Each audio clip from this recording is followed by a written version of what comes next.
Hey guys, Scott from Firecrackers here, and today we're going to be taking a look at how to control electronic firecrackers. The e-cracker is probably one of the most popular inventions that's come along for the haunted industry in quite some time. And one of the most frequent questions we get asked is, how do I control my flash cracker with a motion sensor or one of my controllers? We're going to go ahead and take a look at how to do that today. First, a quick overview of the electronic cracker itself. This is the actual cracker device here. When it receives power, it's going to pulse with a loud noise and a light here at the top. The electronic firecrackers come with a power cable that plugs directly into the wall. And this is one thing you need to know if you're planning to control your flash cracker with a controller. The switches often have a different type of switch on them. What you want is a switch that's called a latching switch. And what that means is that it stays in one position once it's clicked over, rather than needing to be held down in order to activate.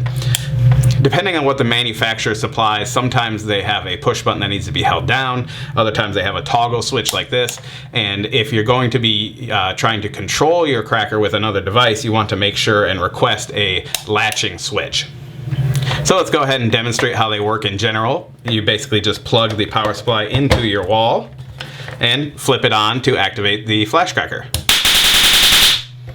And that's it. But what if you want to do something a little different? What if you want to activate your cracker with a motion sensor? Well, we have a pretty simple solution for that, and let's check that out next. This is a motion sensor with timer. You can see on the right here we have a PIR motion sensor, so that's a passive infrared motion sensor that's connected to two outlets. One female to plug in your controlled device, and one male that plugs into your wall outlet. On the back we have settings for sensitivity and time. There's a dial here. In our demo we're going to be using the shortest available time, which is all the way to the left, but you can increase the time the attached device stays on by turning the dial clockwise. The minimum time I think is about 15 seconds, so we want to make sure and use the minimum time for our flash crackers, as having them on too long can damage the units, and it's also just very loud and annoying. So let's go ahead and plug this in and hook the cracker up to it. Hooking it up is a fairly simple affair. We're just going to go ahead and plug one end into our power strip. We're going to plug our other end into the female output here. Once it's all plugged in and the motion sensor is not activated, we can go ahead and switch on our cracker. Now when we activate the motion sensor, it's going to activate the cracker for the minimum amount of time allowed by this sensor.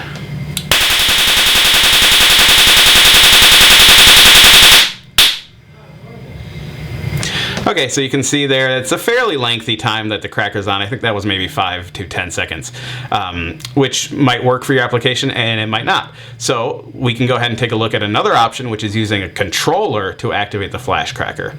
Let's take a look at that next. Alright, so here we have a Peekaboo AC. Now the Peekaboo AC is a unique controller because it actually has two AC outputs on the top. So you can just plug devices directly into those outlets to control them. Like all Peekaboo controllers, the programming is done in real time, so it's very simple, and of course the wiring is very simple because there really isn't any required, at least for the items you're attaching to control. All we're going to do is take our cracker and plug it into one of the outlets on the top here. We're going to go ahead and switch the latching power supply on so that it's ready to receive power whenever we activate the controller's output, and then we can go ahead and program a show.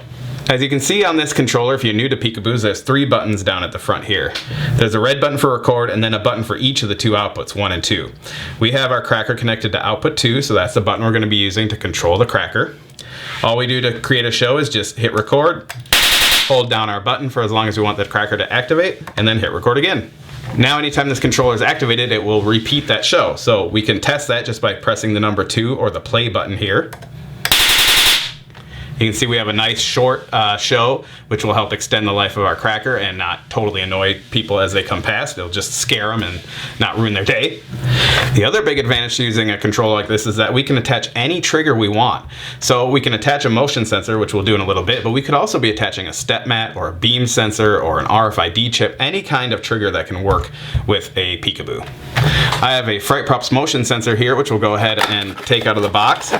And I'm going to go ahead and wire this sensor up to the controller, and we'll check out how that works. All right, we have our motion sensor hooked up now. I'm going to actually record a new show that contains a post delay. So another question we get asked a lot of the time is, how do you keep the cracker from going off over and over and over again when people trigger it? And the best way to do that is to use a controller and program in a post delay. So let me show you how that works. I'm just going to hit record, activate the cracker for a brief time, and then I'm just going to let the recording continue for, say, 5 to 10 seconds.